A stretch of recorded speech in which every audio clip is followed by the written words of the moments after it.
Bye.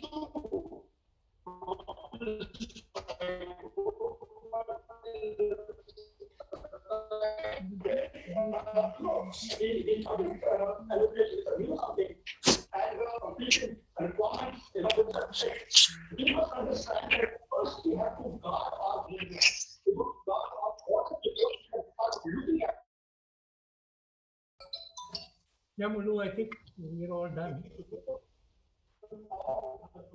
Hello. It cannot be done again. It's all, losing sight of the requirements of. Madhu, I think we're all ready to go. Yeah, you're waiting for you to speak, ma'am. Okay. Dear friends, as the managing trustee and mentor of Art Mantram, it's a matter of great pride for me to welcome all of you to the concluding parts of what has been a very exciting 4 days for all of us.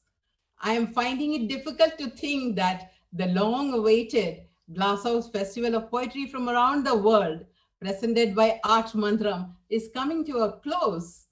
It has been such a flurry of activity the past few months, and now it's all over.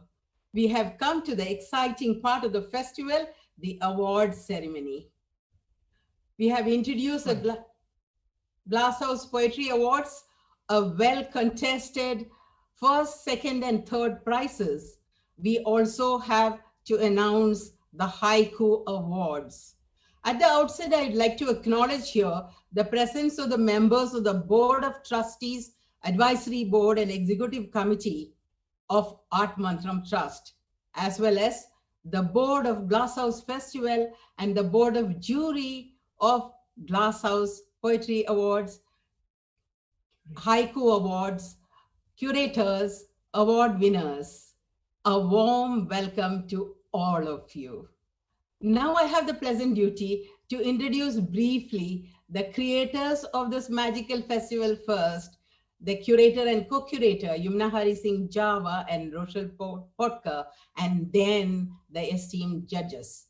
Yumna's affinity to poetry started when she was 14 or earlier, when her works got picked up regularly for her school magazine.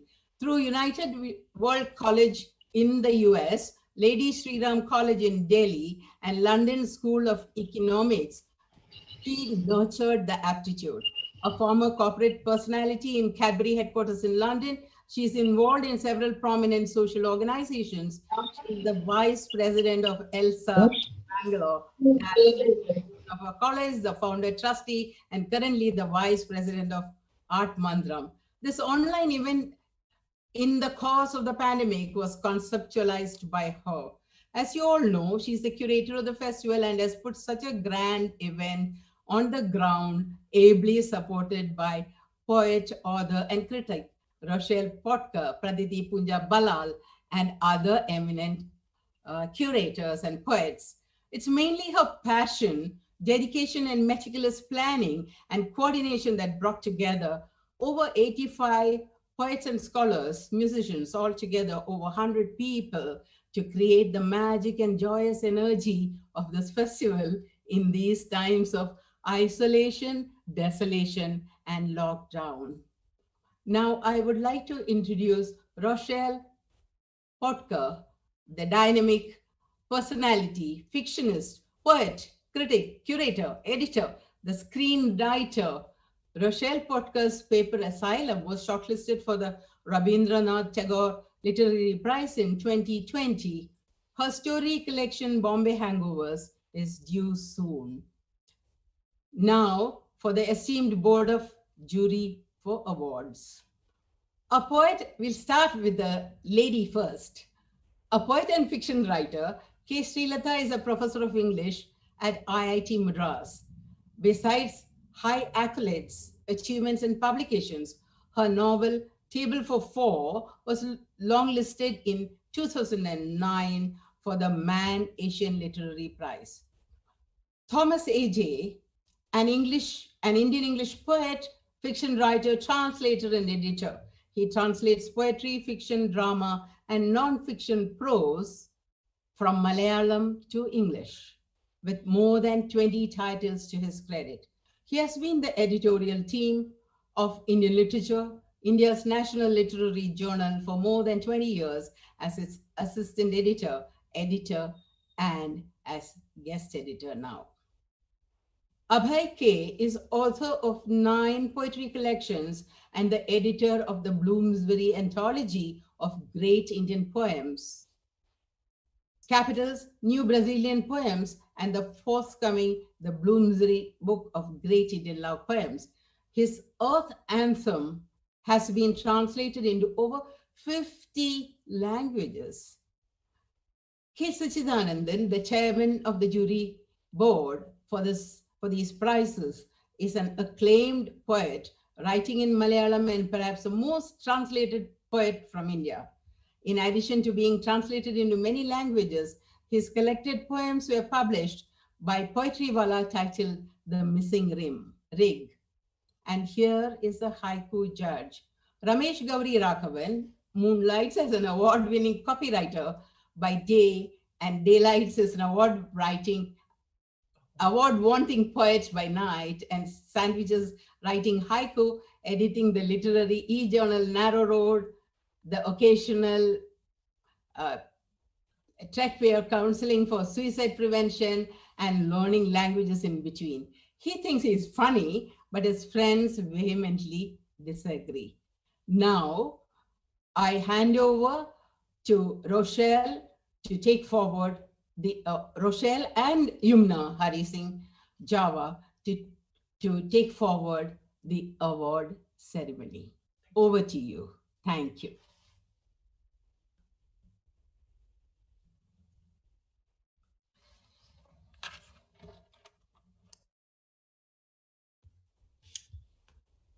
Thank you very much.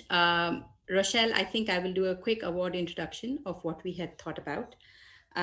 So, initially, I should let you know that the Art Mantram Trust has been around in one guise or another since 1999. And in our 20 years, we have primarily given out one main award, which is the Glass House, no, the Art Mantram Lifetime Achievement Award. There are several extremely eminent personalities who have won this award that include Shashi Deshpande, Anjali Ila Menin, um, and the like. So it's at that echelon that we've usually been giving the award. This year, for the first time, we have looked to institute a poetry award. The whole festival was set against the context of the lockdown, and and was created with an eye of trying to nurture the arts at this time when a lot of people are looking to really survive, move from day to day. And the question was how to do that, and at the same time inspire people to continue their creative work when there might not be a direct correlation in terms of how they move forward in this difficult time. So we decided to constitute the award. It is designed for young and recently established poets. And I will leave it to Rochelle to talk about the process that was followed with the award. And then we will go into the reveal of the award. There were three awards that were a part of this festival. There was the Children's Poetry Award, which was announced on Thursday. But two of the other awards, which is the Glasshouse Poetry Award, which has three prizes, and the Haiku Poetry Award, which has three prizes as well, will be announced this evening. So I now hand over to Rochelle. Rochelle, if you could take us through the next part of the process, please. Thank you. Yes, thank you, Yumna. Thank you, Jija. And I hope the anticipation is building nicely because that's what we want. I have around 5 pages to tell you. Now, just 5 paragraphs, quickly.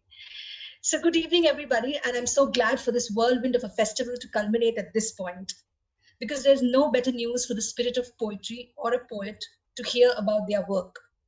Because this festival was an online adaptation of Darwinian proportions, our only festival inbox was in states of flurry every time. Scores of submissions, read in quiet consideration to pick a long list, which we couldn't share because of time constraints. What joy we had in knowing that new poets, names we had never heard of, wrote so beautifully that we decided to come up with an anthology after this to capture all those beautiful pieces. We will be in touch with you on that. I also enjoyed the back and forth process of observing how our esteemed judges not only brought forth the winning poems, but incessantly urged as many honorable mentions and inclusiveness we thoroughly appreciate. This judgment was done blind, with only the 20 shortlisted poems reaching the judges, and I'm glad the next generation has arrived of young poets to join the established voices with a silent but joyous bang. I now invite our esteemed jury members, starting with Srilata, to announce the winners. Over to you, Srilata. Hi, and good evening. It's my great pleasure to join you all in celebrating poetry and the work of young poets. This Glasshouse Festival has had some great sessions. I've been following a few, but this session I know, where prize winners are to be announced, is probably something that everyone is waiting for with bated breath. So, without much ado, let me announce the third prize. The third prize goes to Kinshuk Gupta for his brilliant poem, The Algorithms of Hunger. On behalf of the jury, many, many congratulations, Kinshuk. Kinshuk Gupta is the assistant editor of poetry at Humankind, and he uses the scalpel of his pen to write about his experiences as an undergraduate medical student.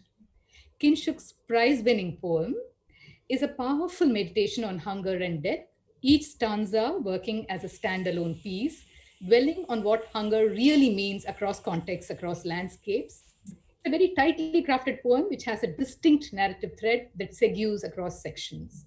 I must add that I loved the confidence of his voice. I now invite my fellow jury members to share their impressions of Kinshuk's poem. Thank you.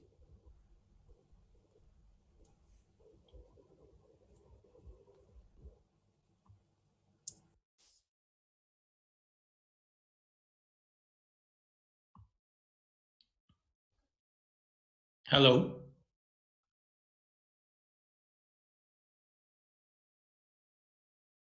Hello, can you hear me? Yes, Abhay, we can hear you. Thank you.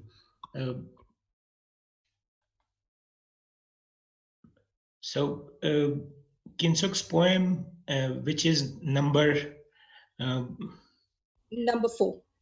Number 4, yes. So I found that, poem has in it easy flow, and it has been presented well. And I was impressed with the use of a line from Wisława Szymborska, and that shows that the poet reads, and found that he has put skilled observations in it. It's also a live issue which affects a large part of human family. So I think it's a great poem. Thank you, Kinshuk.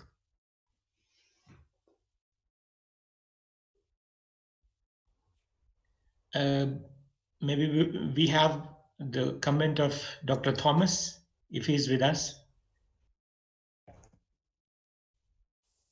Yeah, I'm here very much.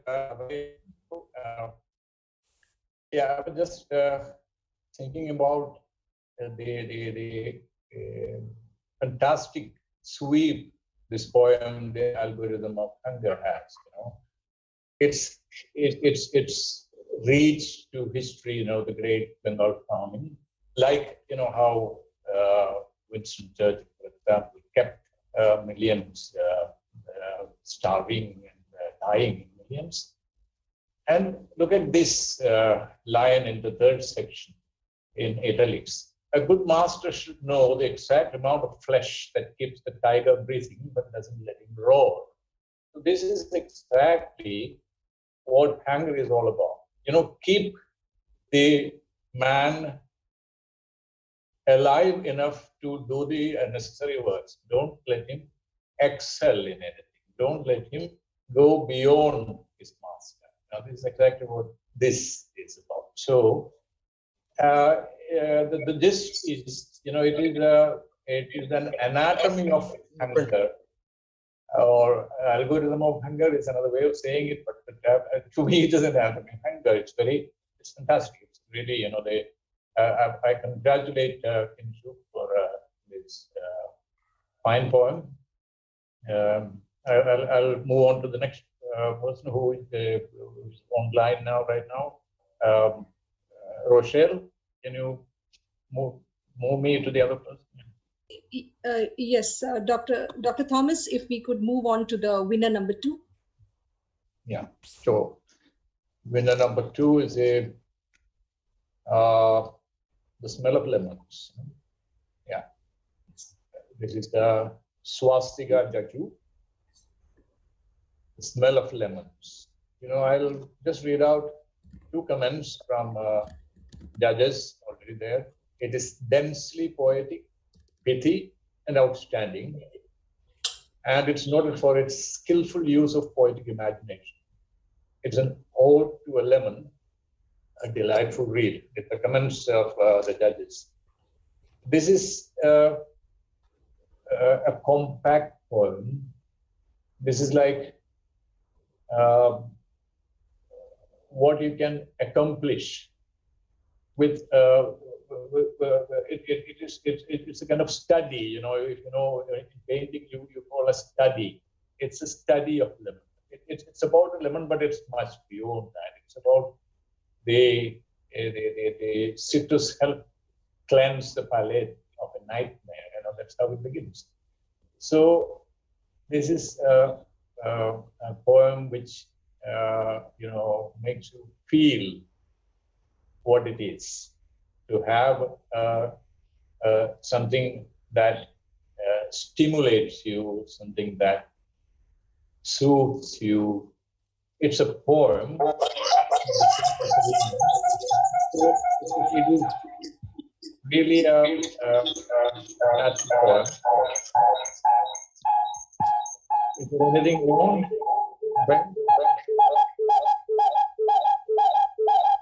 Request Abhay that he's got feedback coming from his. Okay. I'm done. Abhay, it's your turn now. You have to come on.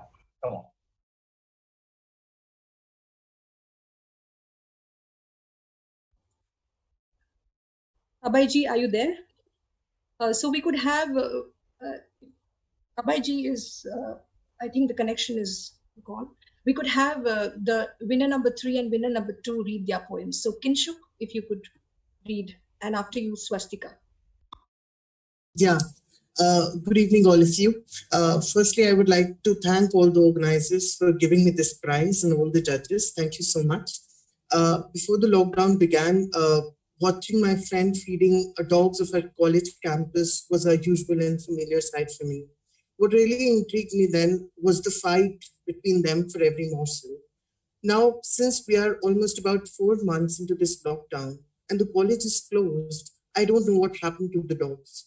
This disturbed me for quite a while, and hence I started writing this poem. So here it goes, The Algorithm of Hunger for Aditya Vasudev. Part 1. The boy in blue trousers with a broad smile comes to the park every afternoon. He unzips his black leather bag and takes out a steel box full of breadcrumbs. The dogs wag their tails, saliva drips in elongated strings, wetting his trousers. As he prepares to fling one, their growls get louder, eyes redder, heads higher. Before it can die off in its short trajectory, one of them leaps up, grabs and chews it with the pride of a warrior. Part 2. My dadi tells me how the Great Bengal famine de-skinned men and women like boiled potatoes. The boys watched their ribs make a ladder on their chests. The girls saw their breasts shrink like raisins. When they saw helicopters with food cans, they ran ferociously, chewed each bite 100 times to fool their brain of the hunger, grumbling like hooves of a galloping horse. When nothing remained, they started tearing their dead babies from the waist. Part 3. A circus master tells me A good master should know the exact amount of flesh that keeps the tiger breathing but doesn't let him roar. He says hunger makes you an acrobat. His loins jump from the fire rings to find juicy flesh hanging on the other side. Cats align into pyramids with the fragrance of meat wafting in the air. Part 4. The only time our maid doesn't sulk or curse her squeezed children is during elections.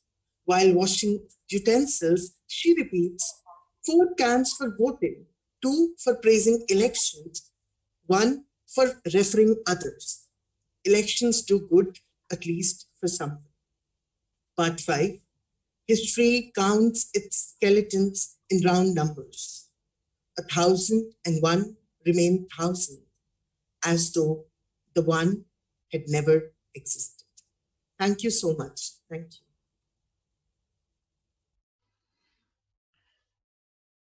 I want to talk about Swastika's poem, which I read and was very impressed with it. It's the hello, can you hear me? Yes, We yes. can hear you. Yeah, it's the poem number 13, right?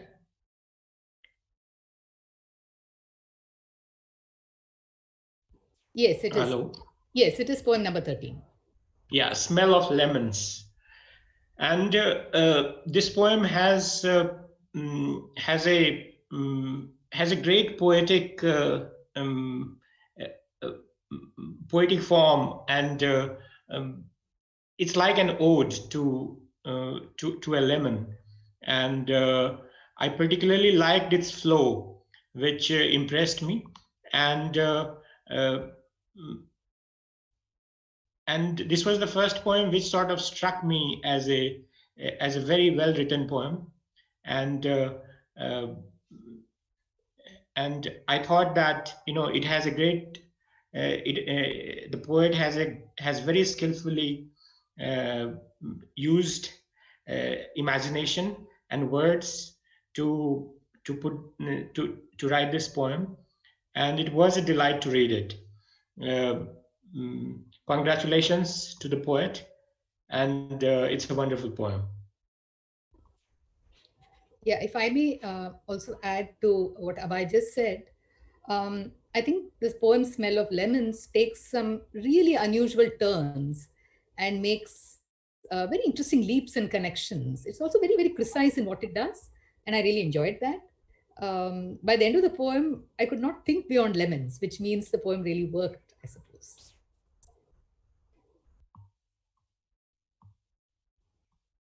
So we call upon Swastika now to read her piece. Hi, thank you so much. I'm really overwhelmed and extremely grateful. I'd also like to take this opportunity to thank Kinshuk for his beautiful reading of Algorithms of Hunger. And I'll go straight into it. I have been struggling a little bit with insomnia these past couple months, and also have been seeing a lot of nightmares. And the origin of the poem, in a sense, was a nightmare. And I stay in Japan right now. And after I got up, I went to this tiny fruit shop and bought a lemon. And that's how this poem was born. Smell of lemons.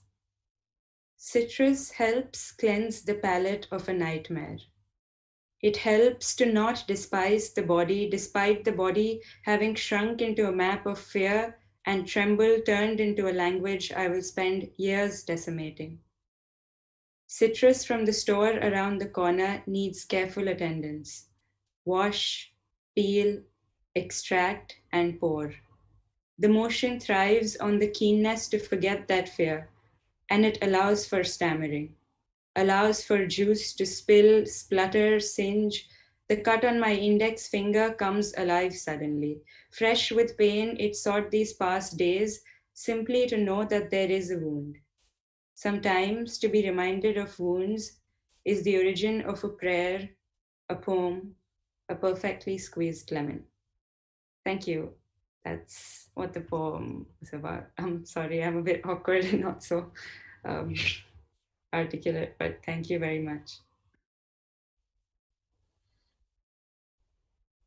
Thank you, Thank you. Swastika. And now we go on to the winning poems. Esteemed judges, please share your comments and announce the winner. Should I do it or?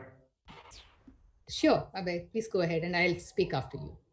Okay, great. So the winner is Green. The poem Green is the Color of Memory.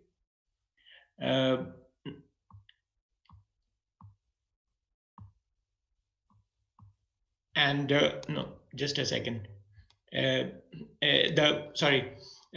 poem is And We Left Behind a Brief Memoir, and the winner is Huzaifa Pandit. Huzaifa Pandit is the author of Green is the Color of Memory, which won the first edition of Rhythm Divine Poets Chapbook Contest 2017. Born and raised in Kashmir, his poems alternate between despair, defiance, resistance, and compliance as they seek to make sense of a world where his identity is outlawed. His inspirations in poetry can be guessed from the topic of his PhD, Faz Ahmad Faz, Aga Shahid Ali, and Mahmoud Darwish, Poetics of Resistance, pursued at the University of Kashmir. Huzaifa, congratulations to you. And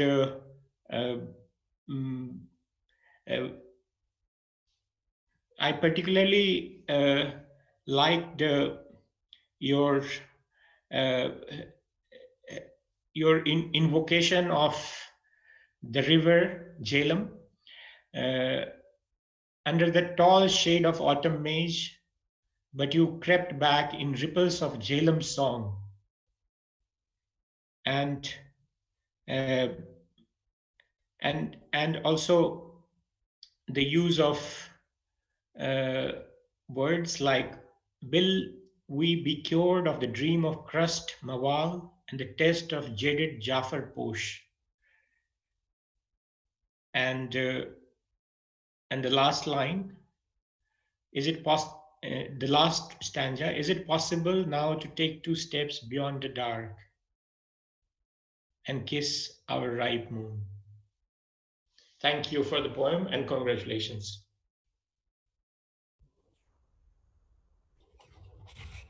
Rochelle, may I? Yes, Srilata, please do. Okay. Yeah, congratulations once again, Huzaifa.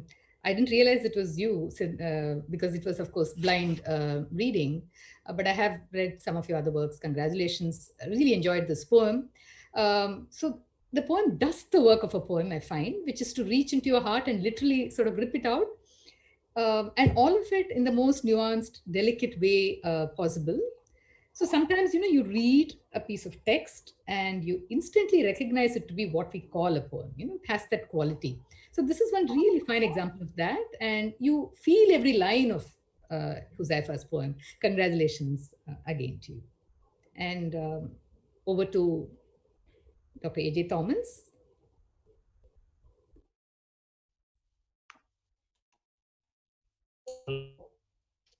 Hello, I'm A.J. Thomas here.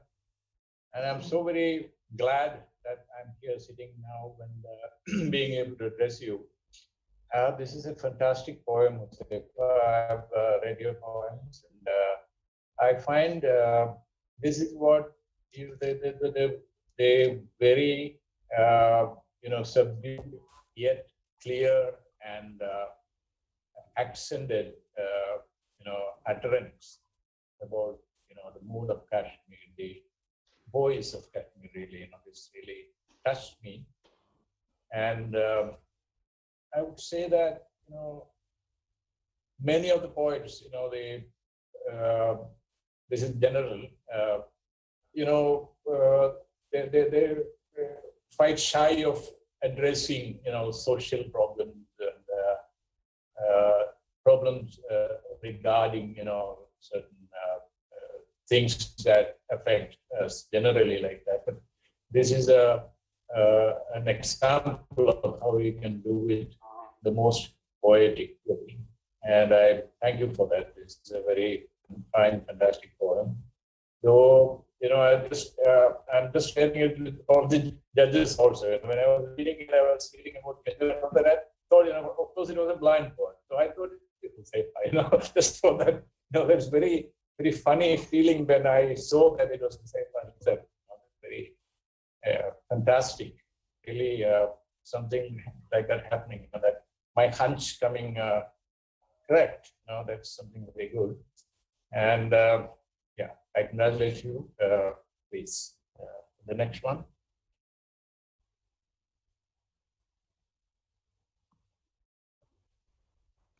Thank you, Dr. Thomas. And we now invite Josefa to read his winning poem. Congratulations.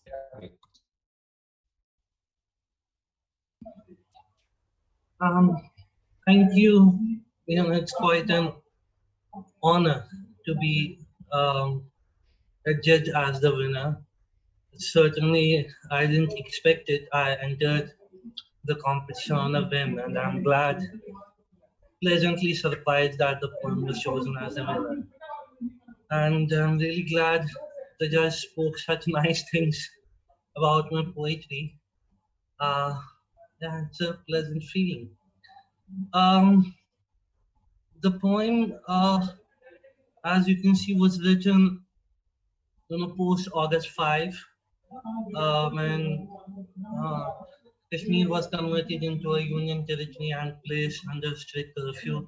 So then the second lockdown was announced in March. I was in Pune when this poem was written.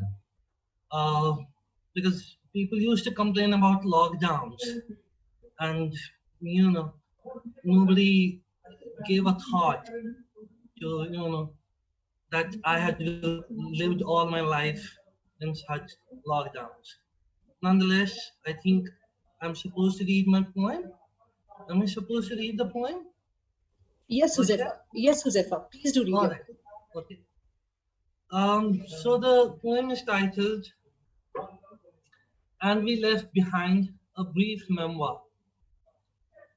And we left our acquaintance in every gathering, every festival, and left on your doors a little saffron, a few blood-red apples, but forgot to greet the shadows of your silences around us. We took off our shadows as a last resort, as instructed in the poems, but we were destined to be lonely.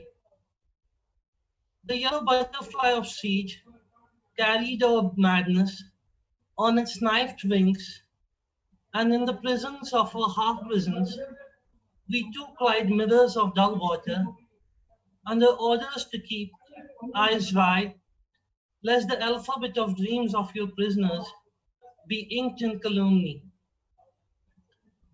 Write that your story inherits our songs of the siege, where we were, where we will be.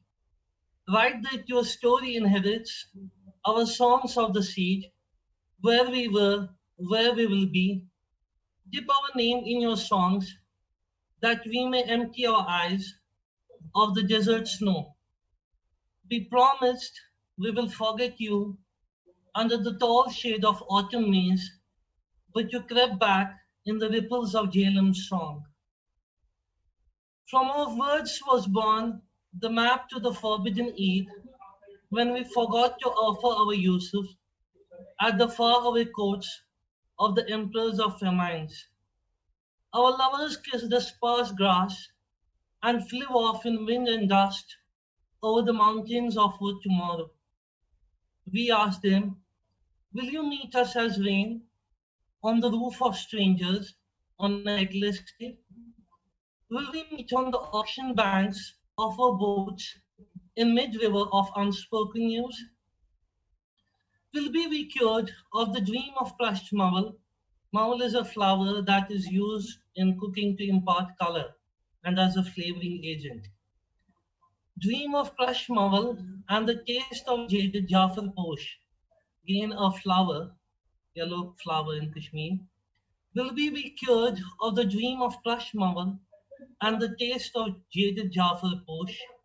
They replied, is it possible now to take 2 steps beyond the dark and kiss our right moon? They replied, is it possible now to take 2 steps beyond the dark and kiss our right moon? Thank you.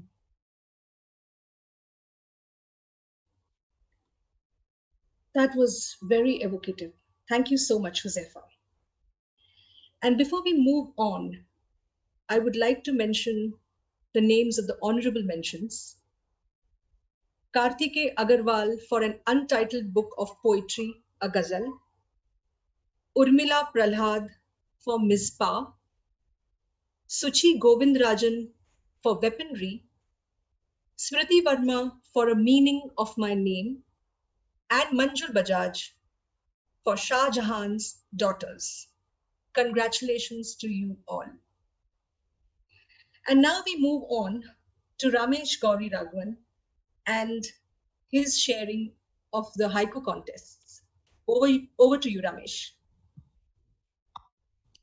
Thank you very much, Rochelle. My video is dodgy. I do not know if I can be seen, or I just... You can't be seen, but I think we can hear you clearly, so that's great. And I just wanted to step in briefly to say that our Narrow Road partnership with you put this award together, and thank you very much. I wanted to contextualize the award, Weighing Raindrops, the Haiku Award of Glasshouse Festival with the Narrow Road, and thank you. I'll hand back to you now. Okay. So for the rest of the session, I guess I am Kasimir Malevich's Black Square. But let me get down to business very quickly, because haiku says whatever it has to very quickly. We have 2 honorable mentions, and I'm happy that they are both here today with us. The first is by Soumya Bansal. Soumya, I invite you to read out your honorable mention haiku. Thank you. I'm reading my haiku. First shower, the overflowing cracks of her old hands. So this haiku just came to me, and I wanted to show how fulfilling rain is for old people. So yeah, thanks. Can you read it once more? Yes. First shower, the overflowing cracks of her old hands. Excellent. Our second honorable mention.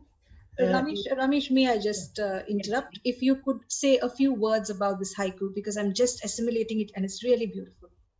If you could just say a line. To club them all together and say. Okay, all right, thank you. Okay. So the second honorable mention is Michael Henry Lee.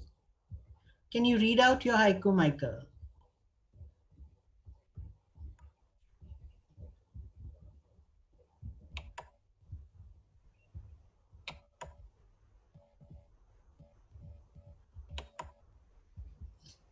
There we are. Thank you. Storm season. What else have we left but to lose? Storm season. What else have we left but to lose? Thank you very much. And now for the third prize, it goes to Debbie Strange. It's unfortunate that she isn't with us right now from, I guess, some difficulties of different time zones, but I will read out what she has written. Ceaseless rain, the questions I still ask myself. Ceaseless rain, the questions I still ask myself. So that brings us to the second prize.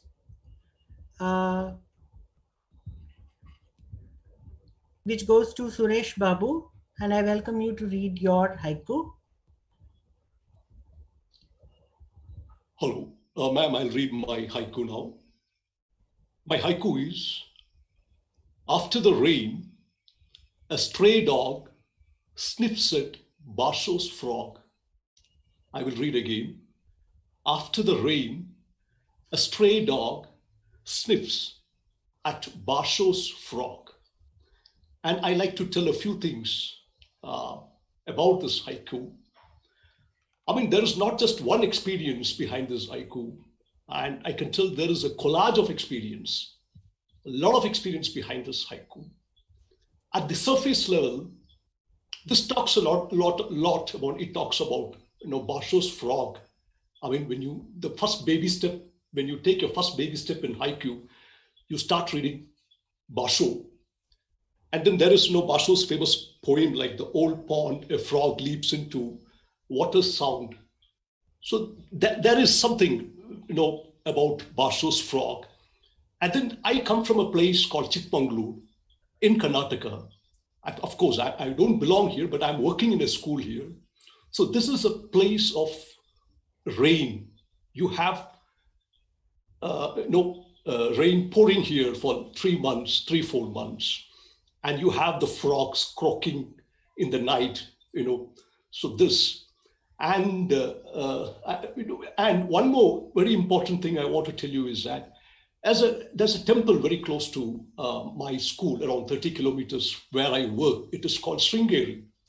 So Sringeri is the place where, Adi Shankaracharya, he established this Peetham, Sarada Peetham.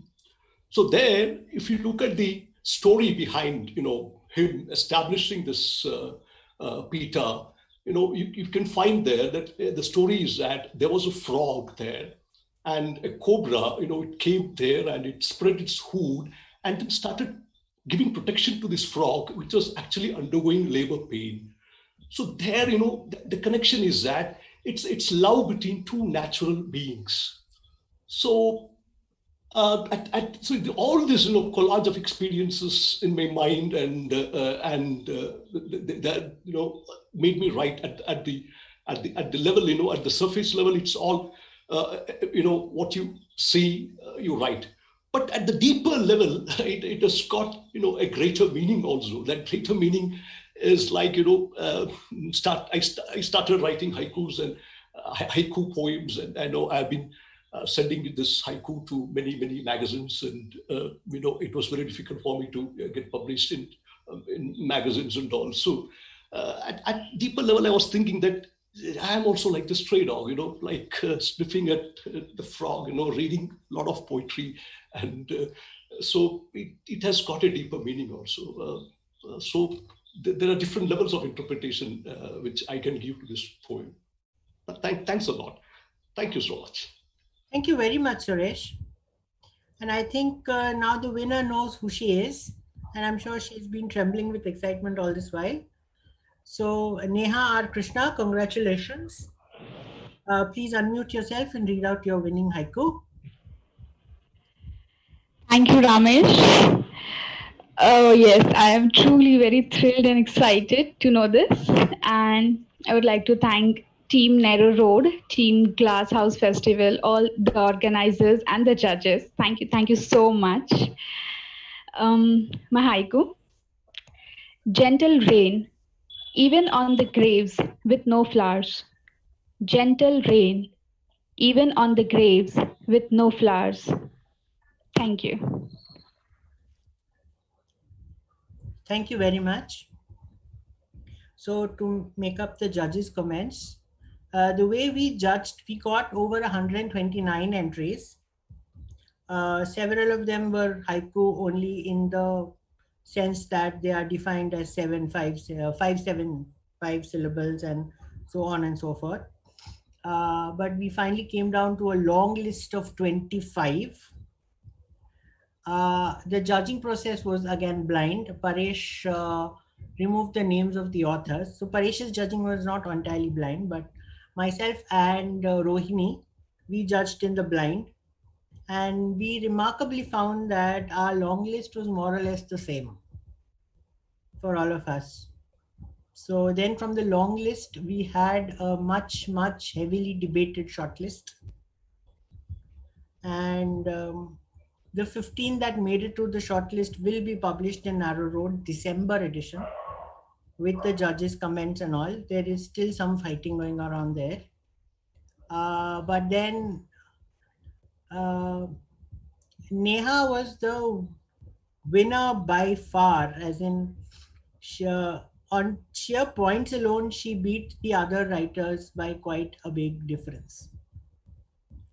Although I should admit she wasn't individually our top picks. But then there is this beautiful sense of wabi sabi in her haiku, which appealed to us all three independently, automatically. And I think that in some sense is the overall sensitivity you will get in all the 5 poems that made it to the finals today.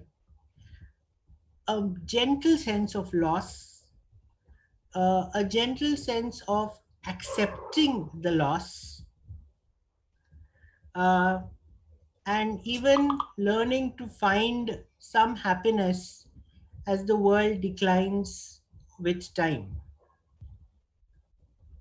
So, whether it is the graves with no flowers and thus those who are forgotten, or Basho's frog, many layers, as Suresh said, but again, forgotten emblem of the rains, I personally saw it as a dead frog and a stray dog was sniffing at it, but haiku is always open to interpretation. Ceaseless rains, the question I still ask myself, which is again some sense of loss. What else have we but to lose? And the overflowing cracks of her old hands. I think that was a way of finding happiness in loss. So I think haiku has many. It is terribly tiny, and you cannot put on it the kind of burdens that poetry can carry. And nevertheless, it is briefed to carry the sorrows of the world with a lightness that perhaps comes from Japan's long, long, long romance with the Buddha. And which is why I have been so much attracted to it. And as Rochelle can acknowledge, my own haiku tend to be a bit on the comic side, which is because when you have humor, it lifts the burden of the world upon you. And I think therein it helps you carry. The haiku just manages this perfect balance between lightness and depth. With that, my comments come to an end. Thank you so much, Rochelle, and thank you so much, organizers of the Glass House Festival. Thank you, Ramesh, and congratulations to all the winners of haiku. For me, there's nothing gladder than seeing this art form, which is, I think, one of the most difficult forms of poetry to write. You struggle on a very tightrope of brevity to see this form, no matter how small and delicate, with free verse. I mean, this is a stage where all forms should come together and share the stage, and we break that entire distance between forms, and there's nothing, there's just poetry, and that's it. So thank you very much. Ramesh, since we are talking about haiku, if you could start by reading a few of your haiku, and then we would invite the judges of the award to read 2 of their poems. Okay. I'll read 3 and I'll keep my peace with that. Okay. My first and favorite is this one, Autumn Shadows.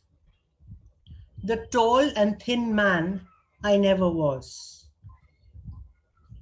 Autumn shadows, the tall and thin man I never was.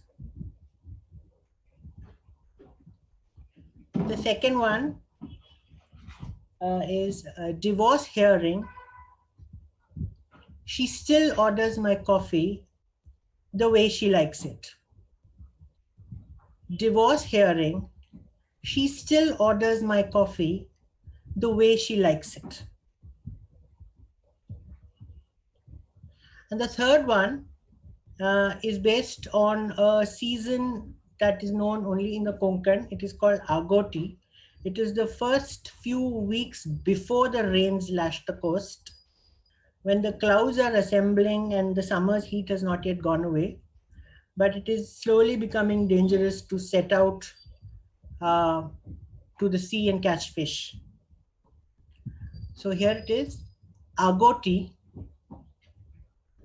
I make do with the AC's drip. Agoti, I make do with the AC's drip. Thank you.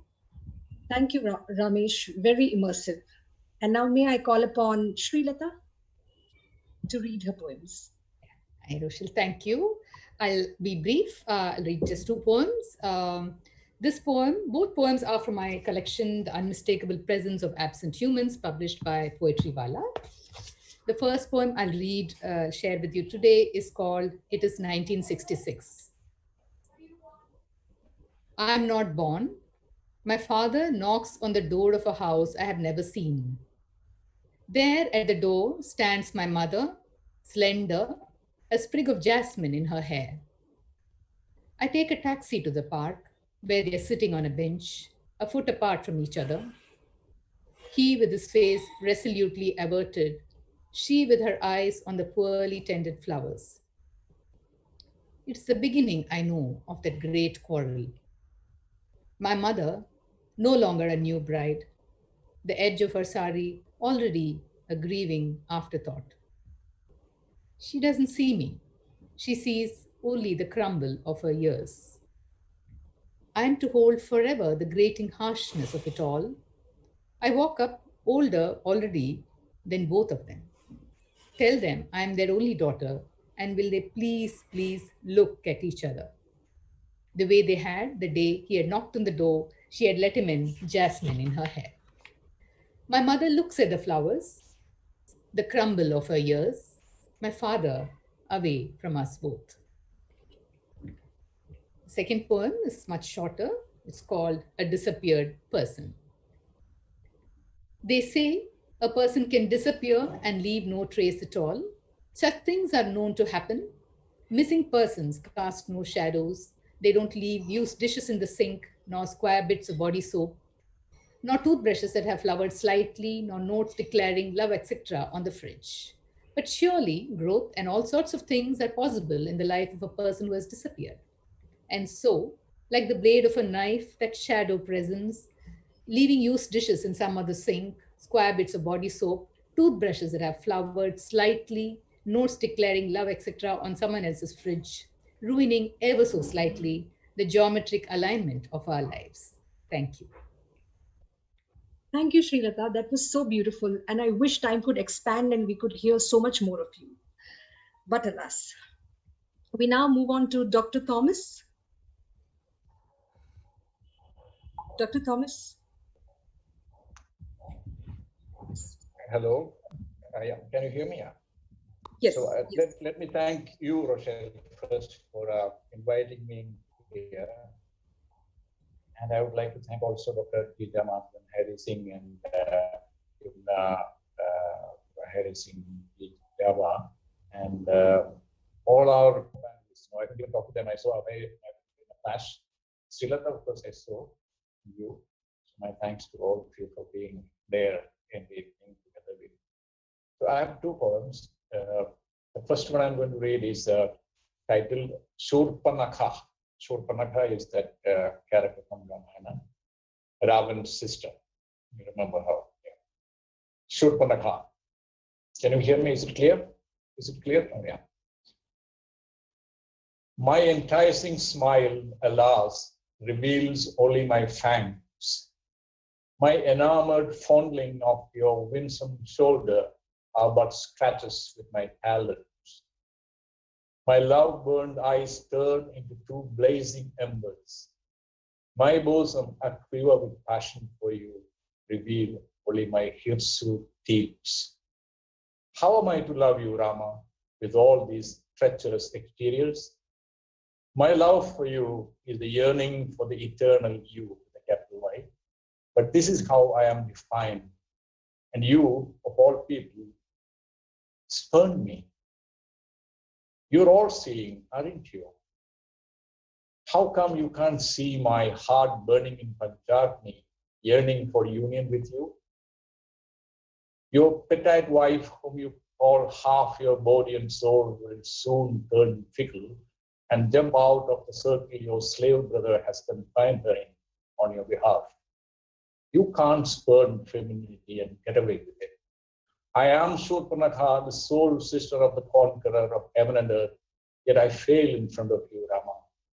The molten lava of my tears will engulf your epic in flames of devastation. Can you, am I audible? This visual is gone? Will you hear that? Yeah, thank you. The second one is a short one. This is a poem I wrote when I was in Libya. You know, driving up from Ajdabia in south to Libya to Benghazi in the north on the Mediterranean shore. It was a, you know, I'll read the poem so we'll get to know how it is. Expectantly. It is just before the revolution, the Libyan revolution, before Gaddafi was thrown out. And this was, you know, later on people thought that there was something prophetic about the green dust. Green was the color of Gaddafi's revolution and how it ironically turned against it. Expectantly. An overcast sky, a strong cold north wind blowing down from the Mediterranean, heading north along a happy-go-lucky road at 108 kilometers an hour. The turmeric terrain of the Upper Sahara, punctuated with standard olives, eucalyptus, and lesser smudges of dark green. Straggling shrubs hopeful to make it to the future.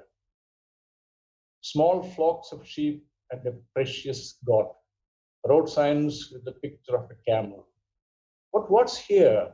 The intermittent tattered patches of green, grass sprouting at first rain, expectantly, as if they were waiting with bated breath to be tapped on the head by pit-pat raindrops, calling out to them, rise. Thank you. Thank you so much, Dr. Thomas. And so many times you feel when a poem takes you, these poems of yours took me to this place of solitude and quietude, and you want to savor them on the page, because I think a poem lives and stays on the page. You know, this technology and all is fine, but there's so much of noise, you know, in sight and light. So thank you. Come out shortly. It's there in the Academy anthology right now. I think I haven't seen the copy, but I think this one and another one. Yeah, I would like to savor all the poems I'm hearing now. Thank you. Thank you. Thank you so much. So over to you, Abhay. We're waiting for your poems. Great. So, you know, I have a long poem and a short poem, you know, from my new book, The Alphabets of Latin America, which has just been released day before yesterday. And the first poem is Proof Rock at the Carnival in Rio.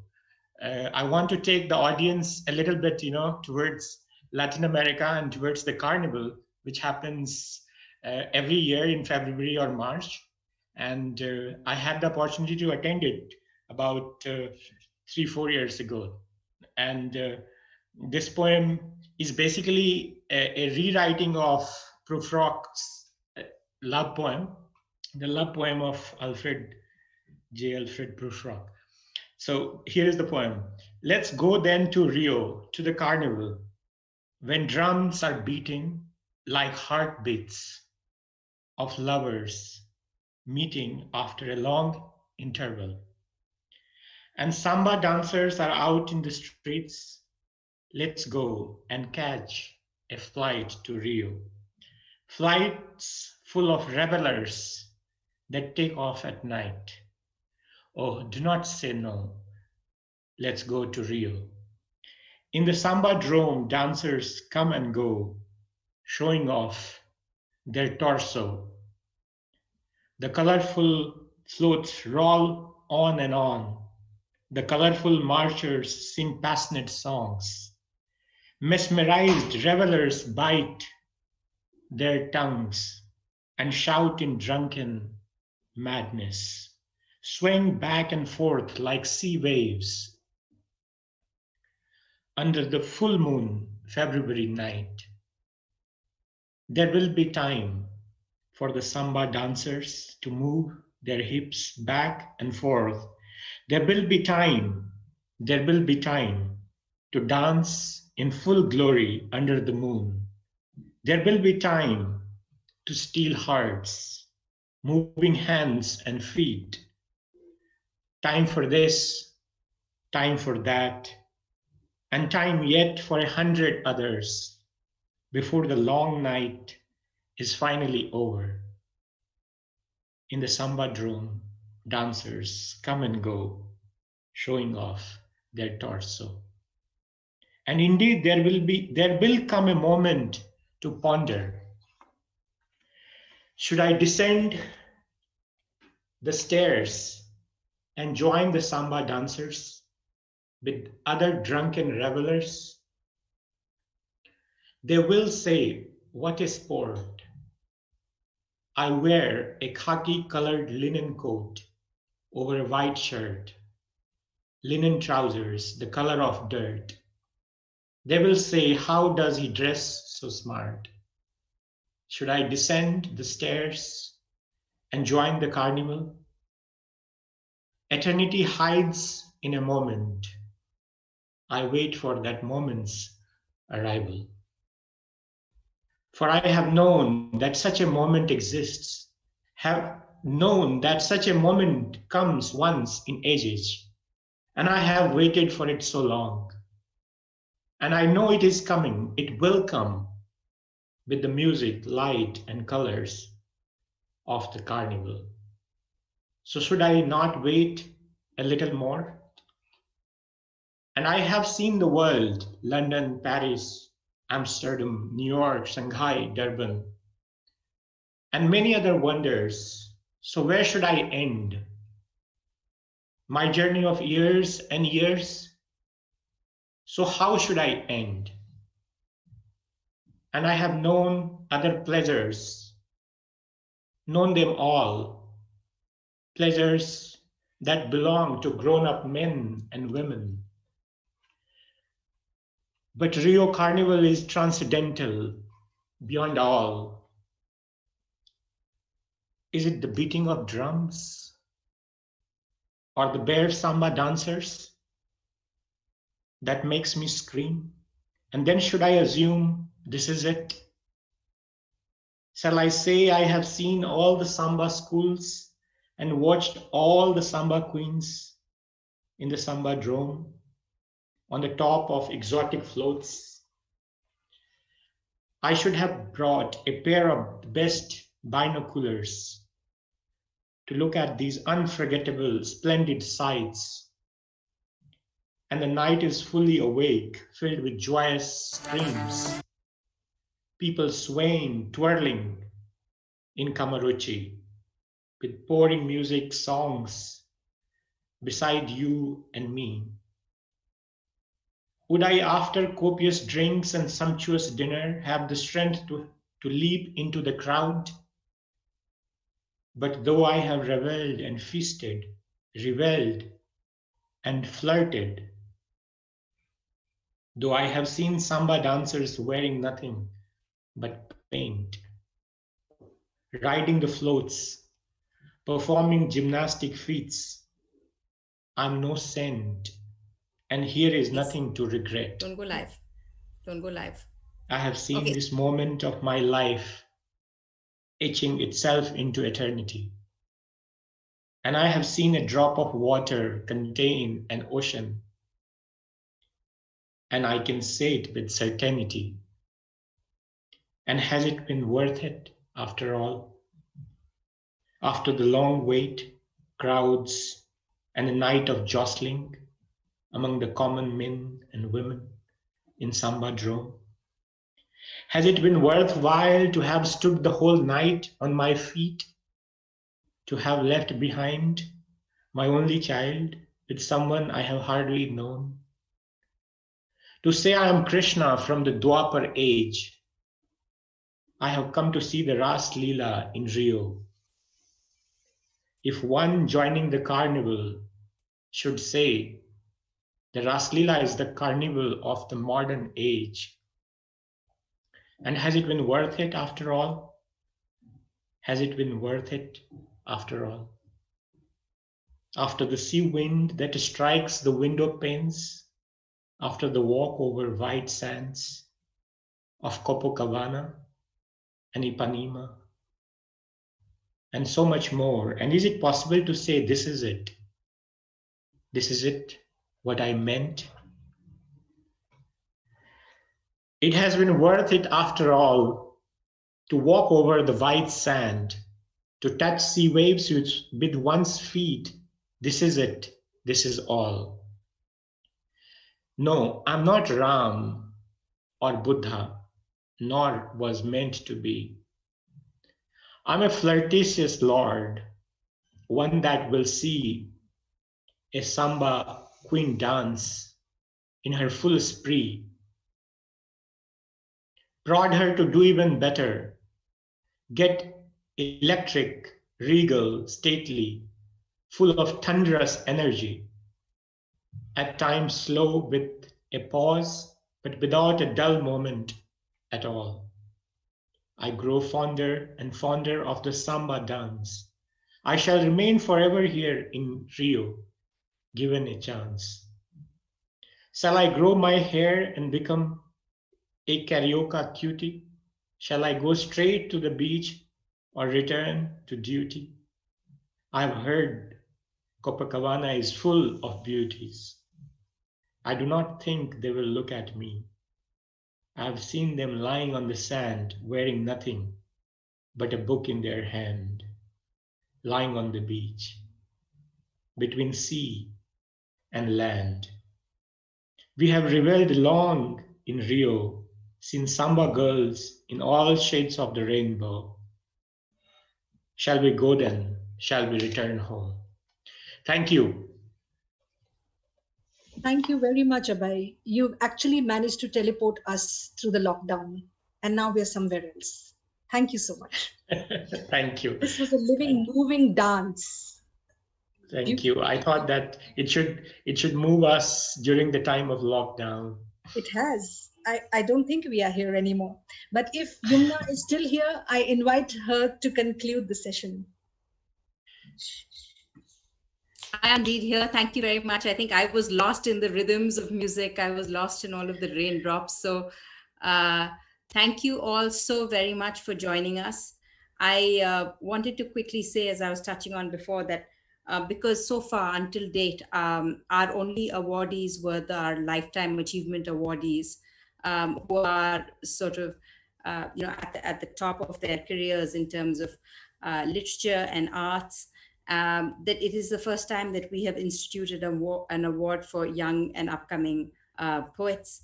And we really look forward to your trajectory now as you move into your careers and as they move forward.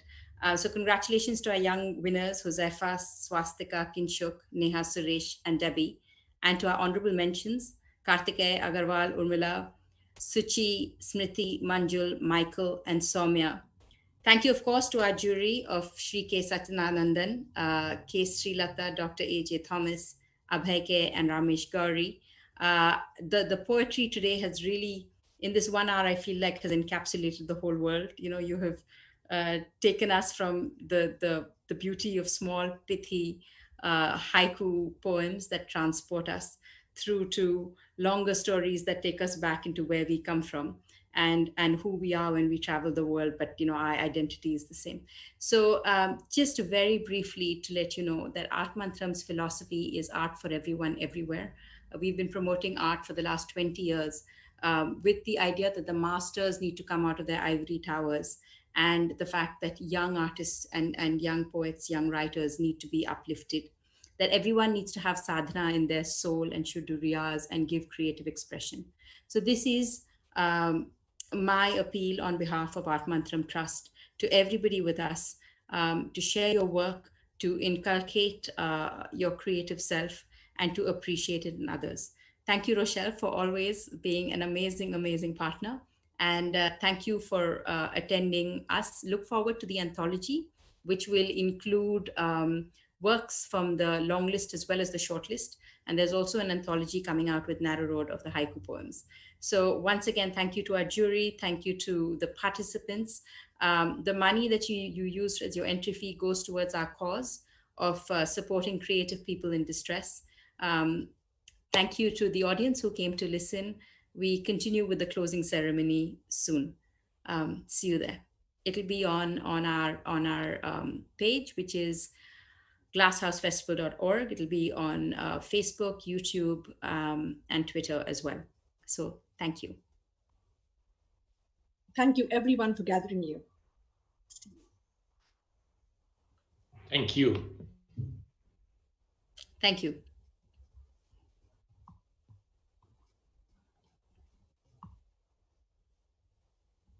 Thank you. I'm done. Thank you, Dr. Thomas. Thank you so much for joining us. Thank you for your poems as well. Thank you. It was such a pleasure, really. We look forward to the upcoming anthology. Thank you. Congratulations, Thank you so Plastica. much. Congratulations. Thank you so much. Welcome. Congratulations, Michael. Thank you. Thank you.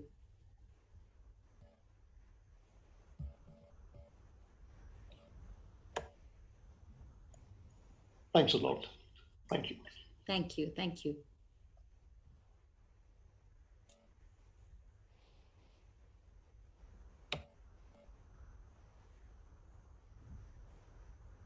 Thank you very much. Thank you.